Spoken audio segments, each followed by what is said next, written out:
I knew something was wrong the second my plate hit the table. Everyone else got steak. Not just steak perfectly cooked, still sizzling thick cuts with that glossy finish you see in restaurants that charge too much and still have a wait list. The smell filled the room before the plates even settled. Mine didn't. What landed in front of me was a small gray piece of meat. Cold. Edges curled like it had been sitting out too long. No steam, no garnish, no explanation. Oh, and no one said a word. I looked up. Kevin was already cutting into his steak, laughing at something Aaron had just said. Big laugh. Loud. The kind he used to have when he was a kid and everything felt easy. Now it sounded practiced. Like he knew exactly when to laugh and who he was laughing for. Erin didn't even glance at me. She was adjusting her phone against a wine glass, angling it just right. "Hold on. Don't touch anything yet," she said, smiling at the table. "I want to get this." A perfect family dinner. That's what she was capturing. I sat at the far end of the table. Not one of the original seats. You can tell when a chair wasn't part of the plan. The spacing is off. The napkin doesn't match. There's no glass already poured. You're not forgotten. You're added. I picked up my fork and pressed it into the meat.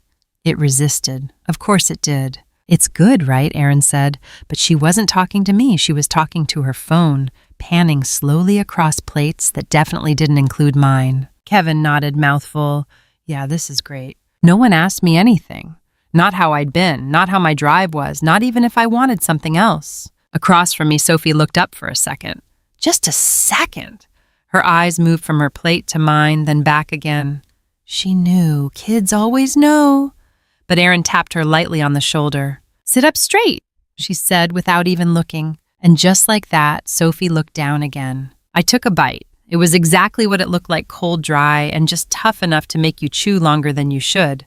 But it wasn't about the food. It never is. Disrespect doesn't come in loud moments. It shows up in small decisions, in who gets served first, in what gets reheated, in who gets remembered before the plates go out. Conversation moved around me like I wasn't there.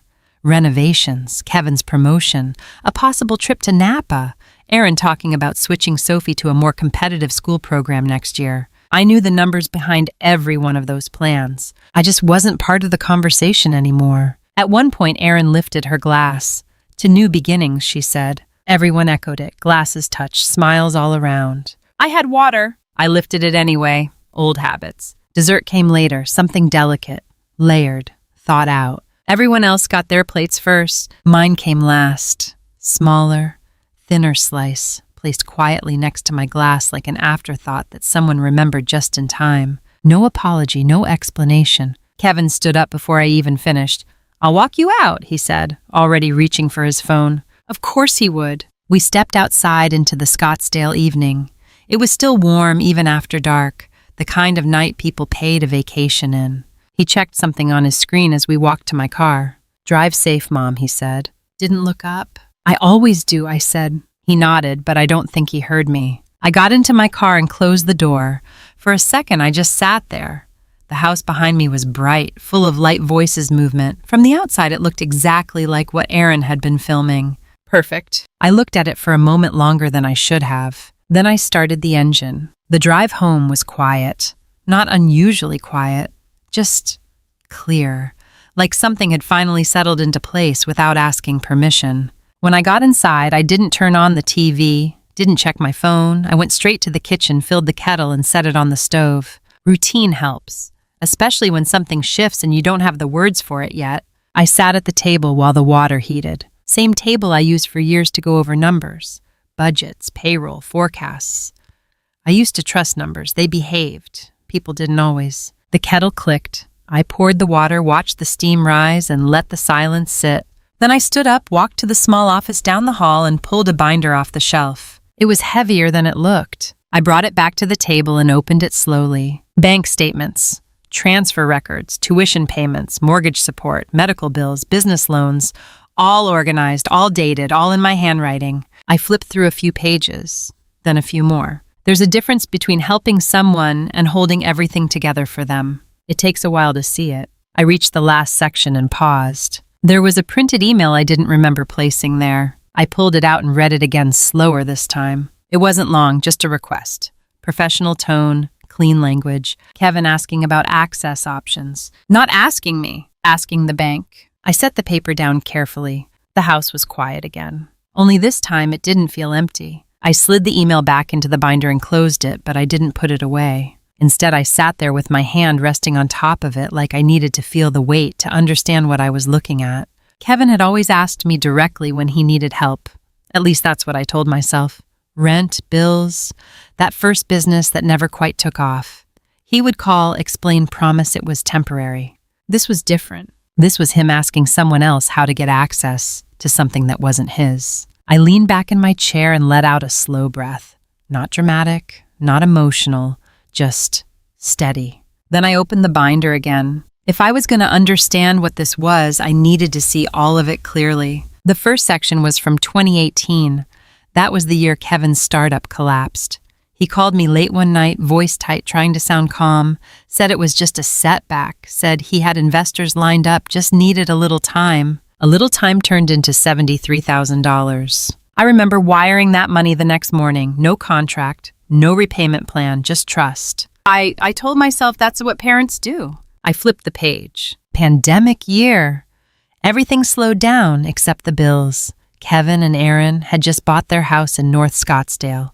Beautiful place. Too beautiful, if you asked me at the time. They said it was an investment, said the market was strong, said it would pay off long term. The down payment didn't come from their savings. It came from mine. I didn't hesitate. I never did. Another page. Private school tuition for Sophie.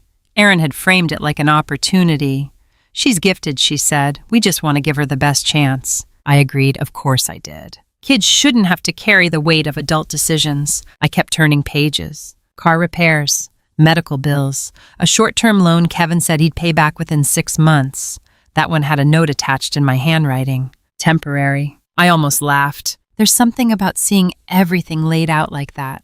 Dates, amounts, patterns. It stops feeling like kindness. It starts looking like structure. I closed the binder halfway and rested my fingers on the edge of the pages. At some point, this stopped being help. It became part of how their life worked. I went back to the last section, the most recent statements. There it was again, a transfer scheduled for the first of every month. Automatic, quiet, reliable. Mortgage support. I stared at it for a long moment. I don't remember setting that up. Or maybe I do. Maybe I just never questioned it. That was the problem. I didn't question anything. I assumed. I assumed they needed it. I assumed they appreciated it. I assumed it made things easier. But easy for who? I stood up and walked to the kitchen, poured what was left of my tea into the sink, then filled the kettle again. The routine helped. It always did.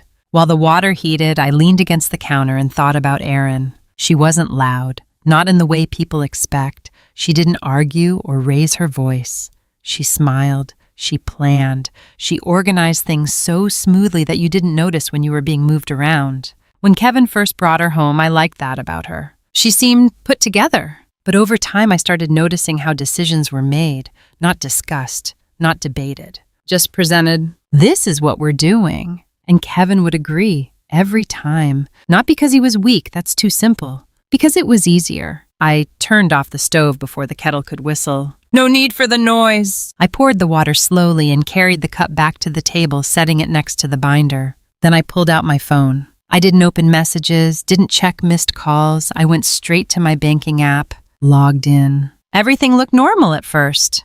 Balances, accounts, transactions. Then I went deeper. Linked accounts, authorized users, access history. There it was. A request inquiry logged under a support note 2 weeks ago. Client's son inquiring about access structure options. Client's son, not my name, not my permission, just a category. I tapped into the activity log. There was an attempted login earlier that morning, timestamp before I even left the house for dinner. Unrecognized device. Location flagged. Unsuccessful. I stared at the screen for a second longer than I needed to.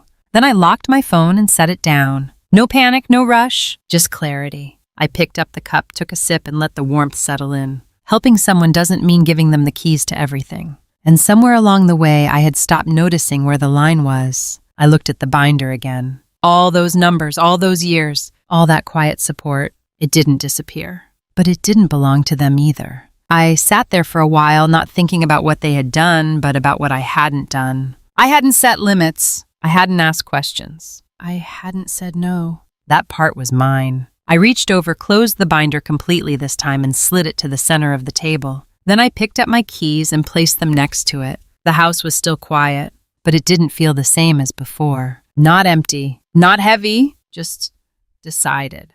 I picked up my phone again and opened the app one more time, this time slower. Not because I needed to double check, because I wanted to see it without guessing. The account access page listed everything clearly: names, permissions, devices, dates. Kevin's name wasn't there. That should have been reassuring. It wasn't, because the request had been made.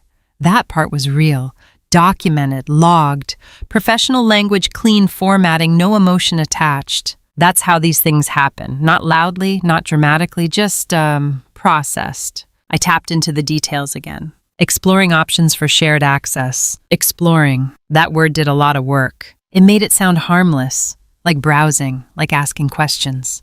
But people don't explore access to accounts they don't intend to use. I leaned back in my chair and let my phone rest against the table. Kevin didn't call me about this. He didn't ask. He didn't say, "Hey, Mom, I think it might make things easier if I helped manage some of this." He went around me. That was the part I couldn't ignore. I stood up and walked back into the office, pulled open the bottom drawer, and took out a small folder I hadn't touched in a while. Old documents, copies of things I kept just in case. I flipped through until I found it. A letter from the bank from years ago when I first set up my investment account.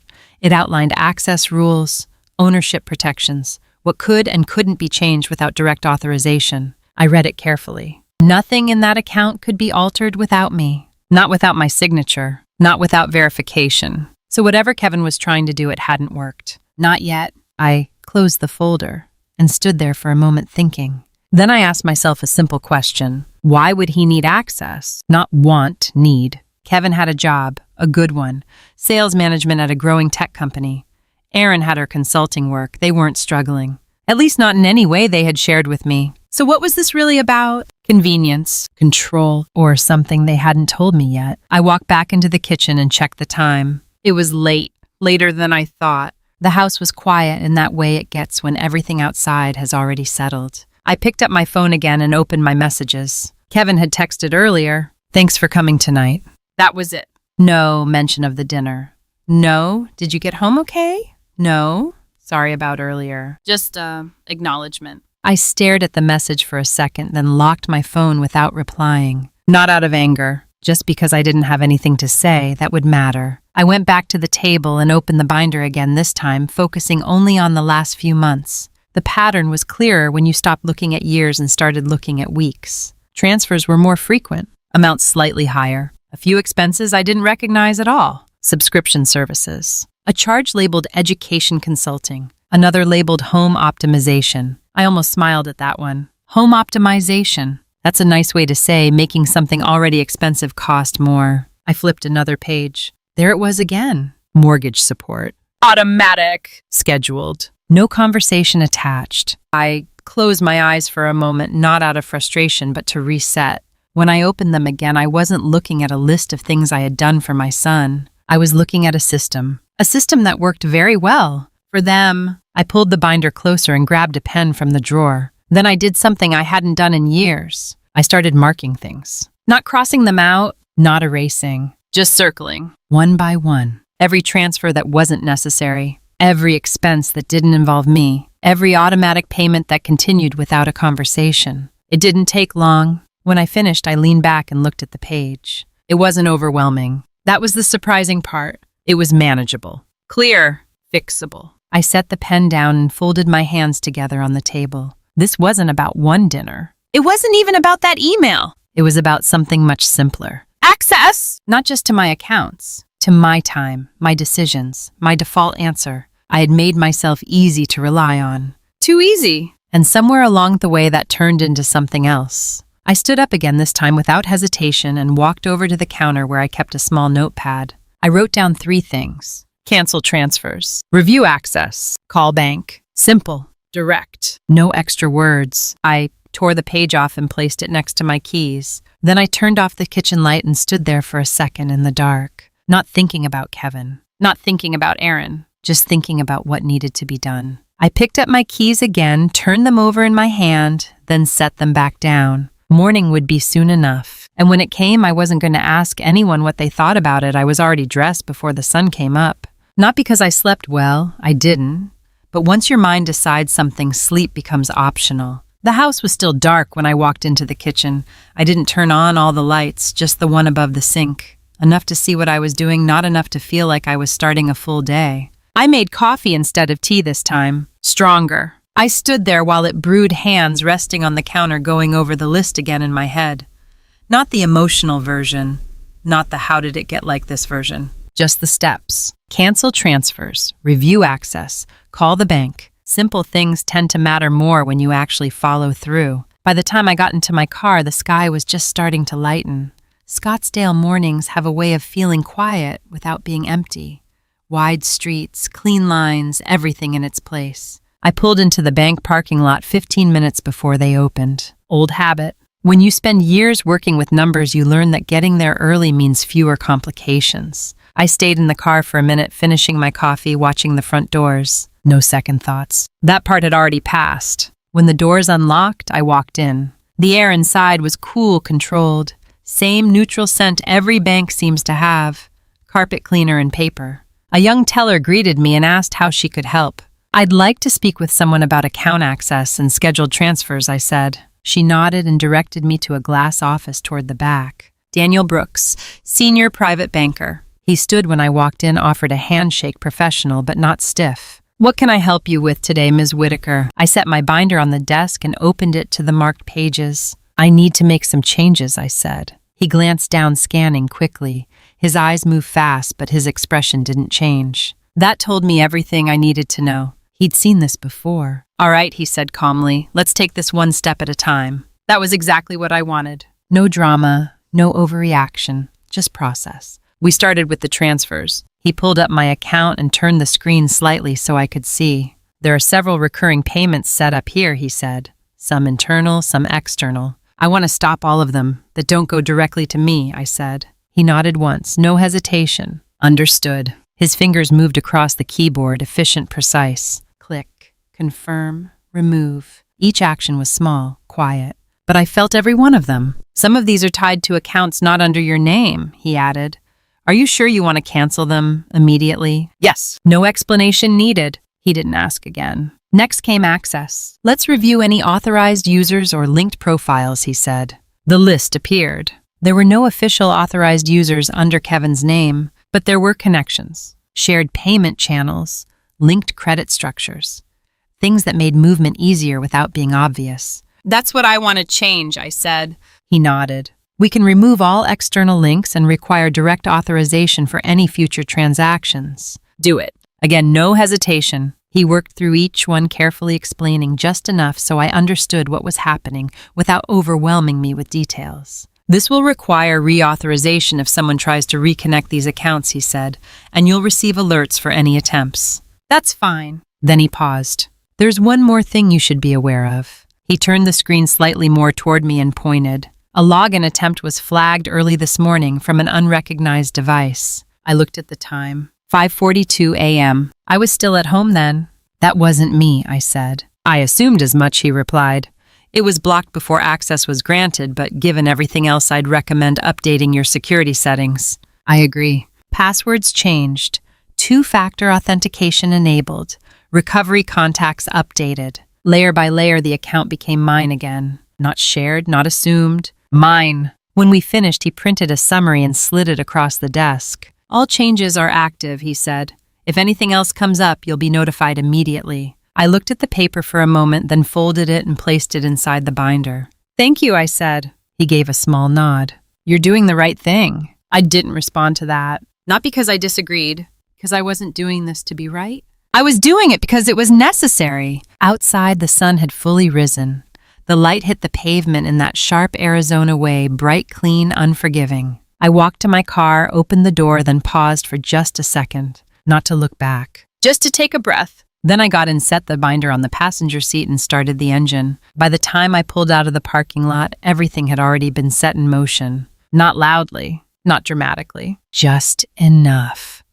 I set the binder down on the kitchen counter and reached for my coffee again, but it had already gone cold. I didn't bother reheating it. I just stood there for a moment, letting the quiet settle in. Then my phone started vibrating. Once, twice, then again, back to back. I didn't rush to pick it up. I already knew who it was. When I finally turned the screen over, Kevin's name filled the notifications. Mom, call me. Another one right after. Something's wrong with the account. Then a third. My card just got declined.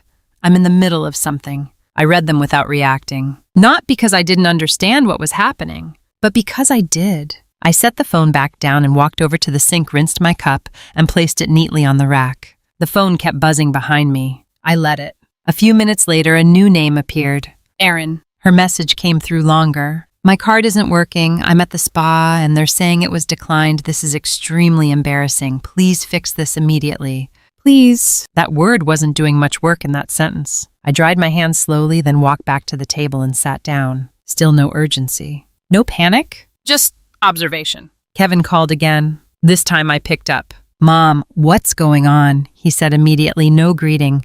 My card got declined in front of a client.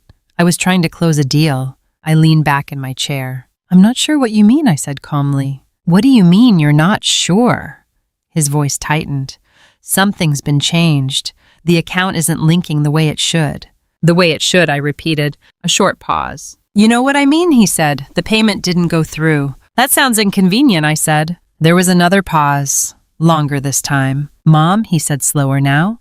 Did you change something? I didn't answer right away. Not to be difficult, just to let the question sit where it belonged. Yes, I said. What his tone shifted immediately. Why? I reviewed my accounts, I said.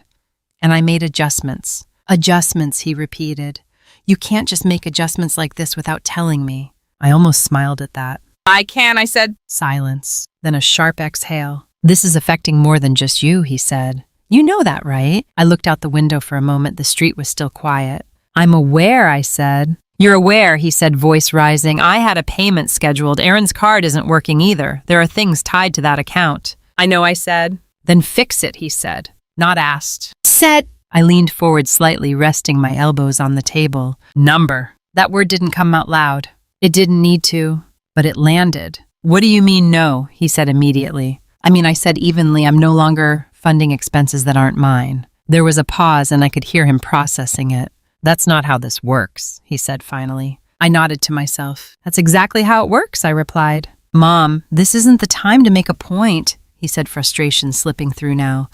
I'm in the middle of something here. So am I said. Another pause. This one heavier. You're putting me in a bad position, he said. I let that sit for a second. Then I said, no, Kevin, I'm stepping out of one. Silence again. Then the line clicked. He hung up. I set the phone down carefully and stood up. No shaking hands, no adrenaline, just a steady kind of clarity. A few minutes later, the phone buzzed again. This time a message from Erin. We're coming over. No question mark. No, is that okay? Just a statement. I looked at it, then placed the phone face down on the table. Outside, a car passed slowly. The kind of normal sound that doesn't mean anything. Inside, everything felt different. Not louder, not heavier, just rearranged. I walked into the living room and straightened a cushion on the couch, more out of habit than necessity. Then I glanced toward the front window. Nothing yet. I moved back into the kitchen, opened a drawer, and took out a clean dish towel. There's something about small tasks that helps you stay grounded. Fold, smooth, stack. No rush, no reaction. Just control. The phone buzzed again. I didn't check it. Not this time. Instead, I folded one last towel and placed it neatly on top of the others. Then I stood there for a moment, hands resting lightly on the counter, listening. The house was still quiet. But not for long. I heard the car before I saw it. Not the engine, just the way it pulled in, too fast, tires brushing the curb harder than necessary. I didn't move right away. I stood in the kitchen, hands resting on the counter, and let the sound settle into the room like it belonged there. Then the doors slammed. Both of them. That told me enough. I walked to the front window, not fully stepping into view, just enough to see outside. Kevin was already pacing, phone in his hand, jaw tight talking, but not really listening. Erin stayed by the car for a second, arms crossed, scanning the house like she was deciding how this was going to go. Then she stepped out. He stopped pacing when he saw her, and they started talking quickly, short sentences, sharp gestures. I didn't need to hear the words. I already knew the tone. Not concern, not confusion, control. My phone buzzed on the table behind me. I didn't turn around. A few seconds later, it buzzed again. Then came the knock. Not soft, not aggressive, just firm enough to say, "We're not leaving." Mom, Kevin's voice came through the door. "We need to talk." I stayed where I was. Another knock. "Mom, this is serious." I walked over slowly and unlocked the door. When I opened it, they were both standing there already mid-reaction. Kevin stepped forward first. "What's going on?" he said. No greeting, no hesitation. "You shut everything down." I stepped aside without answering. "If you want to talk, come in," I said. They walked in like they owned the space. Aaron went straight to the living room, standing instead of sitting, arms still crossed. Kevin turned to face me. "You can't just cut things off like that," he said. "There are responsibilities tied to those accounts." "I'm aware," I said. "Then why would you do this?" he pressed. I met his eyes. "Because they're my accounts." That stopped him for a second. Not because he didn't understand, because he didn't expect me to say it like that. Aaron stepped in. "This isn't about ownership," she said, her voice controlled but sharp. "This is about stability. You've been helping us maintain a certain structure, and suddenly removing that creates problems." I looked at her. "Whose structure?" I asked. She didn't answer that. Instead, she shifted. "Kevin had a payment today that didn't go through," she said. "That reflects poorly on him professionally. These things have consequences." "They always did," I said. Kevin ran a hand through his hair. "Mom, we're not asking for anything unreasonable," he said. "We're just asking you to fix what you changed." "I'm not fixing it," I said. The words landed clean. No edge, no hesitation. "Just final?" Aaron let out a short breath, something between a laugh and disbelief. "Okay," she said. "So, what this is some kind of statement? You're trying to prove a point?" "No," I said. "I'm correcting one." Kevin's expression shifted again, from frustration to something closer to disbelief. "You're putting us in a position we can't recover from overnight," he said. "That's not my responsibility," I replied. "That's not fair," he said immediately. I nodded once. "It wasn't supposed to be fair," I said. "It was supposed to be sustainable." Silence. Not quiet. Heavy. Aaron stepped forward slightly. "I think we need to take a step back here," she said. "This kind of sudden decision-making, it's not typical." I watched her carefully. "What does that mean?" I asked. She hesitated just long enough to choose her words. "It means," she said, "that maybe we should talk to someone, a professional, just to make sure everything is being handled appropriately." Kevin didn't interrupt her. "That told me everything." "You mean a lawyer?" I said. She didn't deny it. "Or someone who can help manage things better," she added. Manage. That word again. I let it sit in the room for a second. Then I said, "I don't need help managing my own life." Kevin stepped in quickly. "That's not what she's saying," he said. I looked at him. "Then what is she saying?" He opened his mouth, then closed it. Didn't answer. At that moment, the front door opened quietly behind them. We all turned. Sophie stepped in, backpack still over one shoulder. She froze when she saw all of us standing there. "I told you to stay in the car," Aaron said immediately. Sophie didn't move. Her eyes went to me. "Grandma," she said softly, "can I talk to you?" "Of course," I said. She stepped further into the room, ignoring Aaron now. I heard something she said, her voice low but steady. "Yesterday?" Kevin's posture changed. "Sophie, this isn't—" "No," she said, cutting him off in a way I hadn't seen before. "You said it." The room tightened. She looked at me again. "I heard Dad say that if you didn't agree, you'd have to figure something else out, like getting help managing things and maybe selling your house." No one spoke. Not immediately. Aaron's face shifted first. "That's not what we meant," she said quickly. Sophie didn't look at her. Kevin didn't speak at all. He didn't need to. I looked at both of them, then back at Sophie. "Thank you," I said quietly. She nodded once, like she had been holding that in longer than she should have. The silence that followed wasn't confusion anymore. It was clarity. And for the first time since they walked in, no one told me what I needed to do. I walked Sophie to the kitchen and handed her a glass of water. Not because she needed it. Because I needed a second to think without anyone talking. She held the glass with both hands, shoulders still tense. "You did the right thing," I said. She nodded, but she didn't look relieved. Just steady. "I didn't like how they were talking," she said quietly. "It didn't sound like helping." "It wasn't," I said. That was the first time I said it out loud. Not to myself, not in my head. Out loud. And once something like that is said, it doesn't go back to what it was before. I stepped back into the living room. Kevin was standing in the same spot. Aaron had moved slightly, but not much. Both of them looked like they were waiting for me to say something that would reset everything, something that would make this temporary. I didn't give them that. I think it's time we stop pretending this is about convenience, I said. Kevin looked at me, eyes tired now, not sharp like before. No one is pretending, he said. I held his gaze. You were planning to take control of my accounts, I said. And if that didn't work, you were already thinking about what came next. That's not fair, Aaron said quickly. It doesn't have to be fair, I replied. It just has to be true. Kevin finally stepped forward. We were trying to make sure things didn't get complicated, he said. You've been handling everything alone for years. I've been managing my life just fine, I said. That's not what this looks like, Aaron added. I nodded once. You're right, I said. This is what it looks like when someone stops letting other people manage it for them. That ended the conversation. Not with yelling, not with a door slam, just nothing left to argue. They stood there for another few seconds like they were waiting for something to shift. It didn't. Kevin finally exhaled and looked away. We'll figure it out, he said more to himself than to me. Aaron didn't say anything else. They left the same way they came in, fast, controlled, no goodbye. The house went quiet again. But this time it felt different. Not heavy, not tense, just clear. I cleaned up the glass Sophie had used, wiped the counter, then went back to the table where the binder was still sitting. I opened it one more time, not to review anything but to confirm something. Everything in there was mine, always had been. I closed it and picked up my phone, scrolled through my contacts until I found the name I was looking for. Margaret Ellis, estate planning attorney. I hadn't spoken to her in years, not since Michael passed. I pressed call. She answered on the second ring. Margaret Ellis, she said. It's Patricia Whitaker, I said. There was a short pause, then recognition. Patricia, it's been a while, she said. How can I help you? I need to review my will, I said. And I'd like to discuss setting up a trust. Her tone shifted immediately. Not surprised, just focused. Of course, she said. We can start with a full review. Are you available this week? Yes, I said. Sooner is better. We scheduled a meeting for the next morning. No delays, no overthinking. After I hung up, I sat there for a minute, phone still in my hand. This wasn't about reacting to what Kevin and Aaron had done. It wasn't even about protecting money. It was about structure. The kind that doesn't depend on conversations going well. The kind that doesn't change based on who shows up at your door. The next morning I drove downtown. Margaret's office hadn't changed much. Same building, same quiet hallway, same polished floors that made every step sound more deliberate than it needed to be. She greeted me with a firm handshake and led me into her office. Tell me what's changed, she said. I placed the binder on her desk. I want everything reviewed, I said.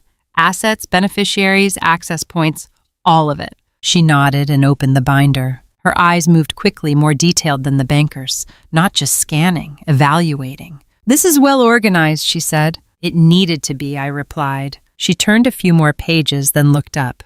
Do you want to make changes to your current beneficiaries? Yes. All right, she said. Let's go through them one by one. We started with the house, then the accounts, then everything else. Each time she asked, I answered without hesitation. Remove Kevin. Remove Aaron. No conditions, no percentages, no exceptions. When we got to the final section, she paused slightly. And who would you like to designate instead? Sophie Whitaker, I said. Margaret studied me for a moment. She's a minor, she said. I know. We can structure a trust, she continued.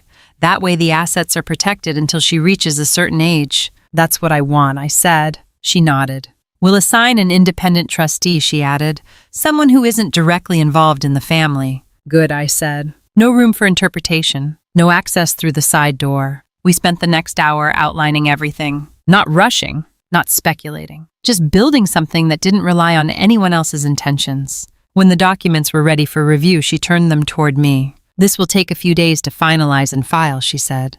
But once it's in place, it's secure. I looked down at the pages. Clean, clear, mine. I picked up the pen she handed me and signed the first document. Then the next, and the next. Each signature didn't feel like an ending. It felt like something being put back where it belonged. I woke up before my alarm, but this time it didn't feel like something was pulling me out of sleep. It felt like I was done carrying something. The light coming through the window was soft, early. Scottsdale mornings have a way of making everything look simple, even when it isn't. I stayed in bed for the minute, just looking at the ceiling, letting that feeling settle. No noise, no urgency, just space. When I got up, I didn't check my phone right away. That used to be the first thing I did. Messages, notifications, something that needed attention. This time I walked straight to the kitchen. Coffee first. The machine clicked on steady and predictable. I leaned against the counter while it brewed, listening to the quiet hum of the house. Nothing was waiting for me. That was new? I poured the coffee and opened the window slightly. Cool air came in, carrying the faint sound of a car passing somewhere down the street. Normal sounds. The kind you don't notice when everything else is louder. My phone lit up on the table. I looked at it but didn't rush. One message. Sophie. Good morning, Grandma. I just wanted to check on you. I picked up the phone and read it again slower. Then I typed back. I'm doing well. How are you? Her reply came quickly. I'm okay. It's been quiet here. I smiled a little at that. Quiet can mean a lot of things. I'm glad you reached out, I wrote. Me too, she said. I've been thinking about what you said. I paused for a second. I didn't say much, I replied. You didn't have to, she wrote back. That stayed with me longer than it should have. I set the phone down and took my coffee to the table. Same chair. Different feeling. A few minutes later, the phone lit up again. Kevin? I looked at the name for a moment before opening the message. Mom, I've been thinking about everything. I know I handled things wrong. I'm not asking you to change anything. I just want you to know I understand more now than I did before. No pressure, no request, just acknowledgement. I read it twice. Not because it was complicated, because it wasn't. I set the phone down and let the silence fill the room again. Understanding isn't the same as change, but it's where it starts. I picked the phone back up and typed a response. Thank you for saying that. Take care of what's yours. I'll take care of what's mine. I sent it before I could edit it. Simple was better. I stood up, rinsed my cup, and set it in the sink. Then I grabbed my keys and stepped outside. The air was cooler than the day before, just enough to make you notice it. I walked down the sidewalk slowly, not in a hurry to get anywhere. That used to bother me. Not having a destination. Now it didn't. For years, I thought being needed meant being valued. If someone depended on you, it meant you mattered. But that's not always true. Sometimes it just means you're available. And availability, if you don't protect it, turns into expectation. I reached the corner and paused, looking down the street. Same houses, same trees, same quiet neighborhood. Nothing had changed out there. But something had changed in here. I wasn't thinking about what Kevin and Aaron would do next. I wasn't trying to predict how things would play out. I wasn't waiting for anything to be fixed. I was just, present. There's a difference between helping someone and carrying them. I didn't see that clearly before. Not because I couldn't, because I didn't want to. It's easier to give than it is to set limits. Giving feels generous. Limits feel uncomfortable. But one of them lasts longer. I started walking again, slower this time. No phone in my hand, no list in my head. Just steps. Steady, even. For the first time in a long time, my decisions didn't need approval. They didn't need to be explained. They didn't need to be softened so someone else would be comfortable with them. They just needed to be mine. I stopped at the end of the block and turned around. The sun was higher now, light stretching across the pavement. Nothing dramatic, nothing cinematic, just clear. I took a breath and headed back the way I came, not thinking about what I had taken away from anyone, just knowing what I had finally kept. I used to think being a good parent meant always being there no matter what it cost. If they needed help, I gave it. If something broke, I fixed it.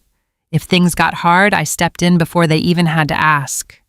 For a long time, I believed that was love. But love without boundaries doesn't stay love. It turns into expectation, then obligation, and eventually something you don't even recognize anymore. What I learned later than I should have is that support should never come at the cost of your own stability.